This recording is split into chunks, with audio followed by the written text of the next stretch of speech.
And so is this CUDA that's on the line right now. This thing just has a look that Brian and I really love. Rick Hardy does a 165 short time in that CUDA. We believe it to be 440 powered, and as he goes through the lights, it's 1139 at 110 miles an hour. Didn't we see that thing go 9s the other day? I can look that up. Yeah. I don't recall. So Hardy goes through the traps, 1139, 110, and frankly, he may not have a bar in there. That may be why he's taking it easy, but I thought it went 9.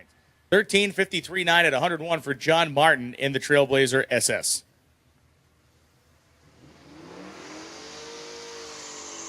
Steve Eden coming up in his Nova. Eden rocking the old school. He's taking it easy, but I thought it went 9. 13:53.9 at 101 for John Martin in the Trailblazer SS.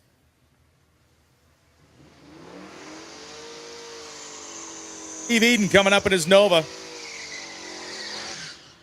Eden rocking the old school square style snorkel scoop. The CUDA ran 1074 yesterday. Okay, 1074. It's close to 9s. No, Brian, I know you're new at this. I thought for sure we stared at each other in amazement when that thing went single digits. Obviously thinking of another car, but okay, fine, whatever, man. Whatever you say, man. So here is a Gear Vendors user, Gear Vendors owner, Steve Eden, the 1970 Chevy Nova.